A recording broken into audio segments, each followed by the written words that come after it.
What's up? Listening to a video from LAR Movement talking about I think friend zone and the woman moving on, or her getting mad when you move on. And it's not focusing on that, but what happens when you're in the friend zone? What do you do? What should be your prime objective? And this is just kind of like how it happened for me. So me personally, I've been in the friend zone before, multiple times. The most recent was, I think she was a bit of a church girl. Try to revirginate herself, it seems. So she's like, hey, I don't want to have meaningless sex, so on and so forth. So she was like, yeah, I'm celibate. My joke was like, what does celibate mean? Like, do you sell a little bit? Do you sell a lot of it? Like, if you sell some, how much do you sell? Like, how much does it cost? So that was the joke. She was like, oh, I'm done with you. That's funny. And I'm thinking to myself, I was like, bitch, I'm serious. But so that lasted for like 2 seconds. I was really overjoyed talking with her and everything like that. And I was into it more than her, and she was. And I tried my best to spend time. I think she hooked me up with her friend who, that didn't work out, so is what it is. But what do you do when you're in the friend zone? Because at the time, I was just starting out.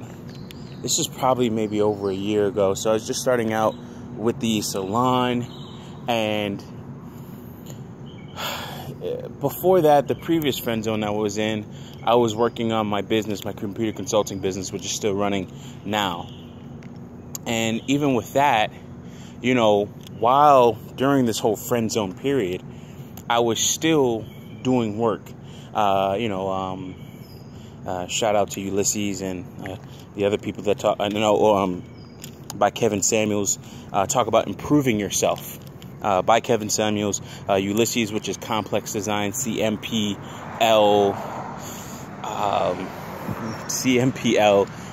DXS or something like that, Complex Design, and then by Kevin Samuels. And both of them talk about improving yourself and doing your stuff better. Complex Design mostly talks about, he has a Canna chat on a regular basis. Of course, LAR Movement. Anyways, done with the shout outs.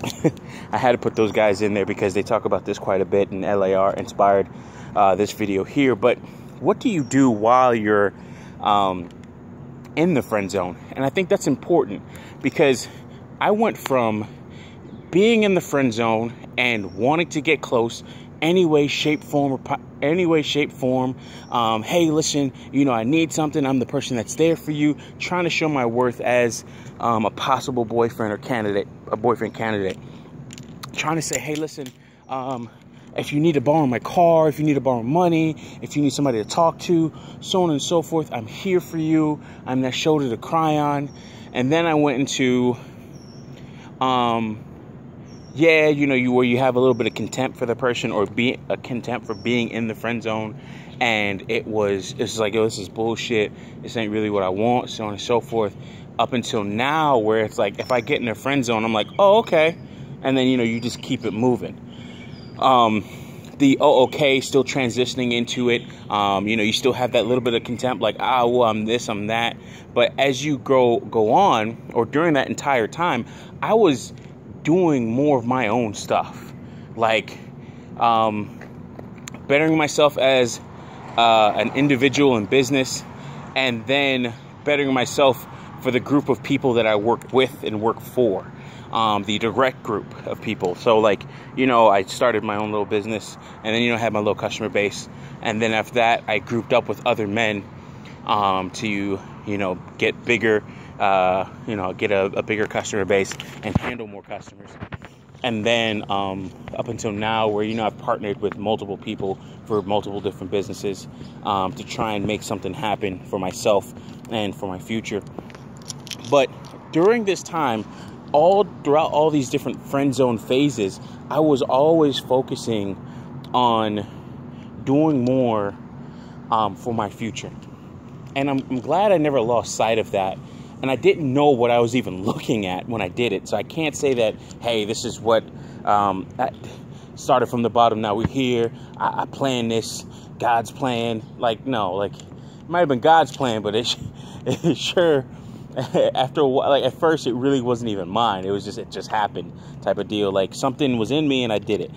So the point is that I think even when you're going through these times of being friend zoned or in the friend zone, you actually really need to be looking at how can you improve yourself? How can you make yourself better for just your own future, like business wise. Now, self-improvement, self-betterment can be taken many different ways. I'm not really a person that's big on looks, like even with the salon, like my hair is still crazy. Like I go in there, I don't look like one of the owners. That's just me. That's how I rock. And I personally want to get more into buying land and property and things like that, and helping out my family and so on and so forth. So, to me, I don't really harp on the looks, but that's just one thing. But, self-improvement can be done in so many ways. And again, by Kevin Samuels preaches self-improvement, not in just looks, but mental state as well. Complex Design talks about that as well. And other people talk about that as well. Just improving yourself mentally. And that's kind of like a big thing for me.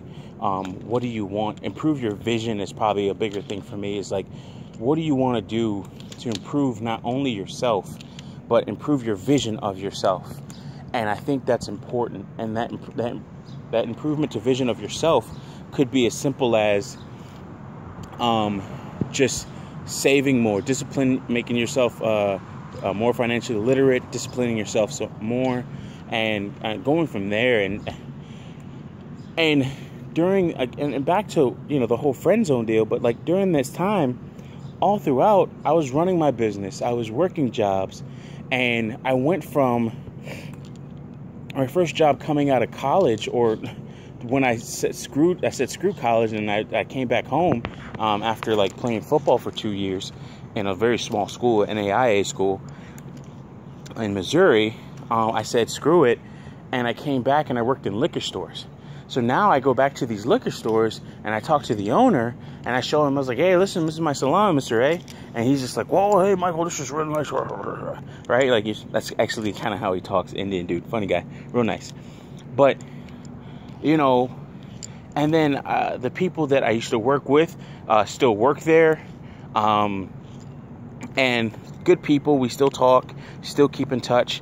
But, they're like, Mike, listen, man, I'm really proud of you, and I really appreciate that, because that was my base. That's how I started. That's like where I came from. And when I left them, I went to an IT job, doing IT administration for a small medical company. And then I went on from there to work for a consulting company. And then from the consulting company, I went on and what did I do from the consulting company? Then I had went back to the liquor stores. I actually kind of always worked at the liquor stores. And then I started my own consulting company, partnered up with my current business partner, and gained another business partner along the way. And then I worked at the current job that I'm working at, that I've been working at since I was about 26 or so. I'm like 32 now.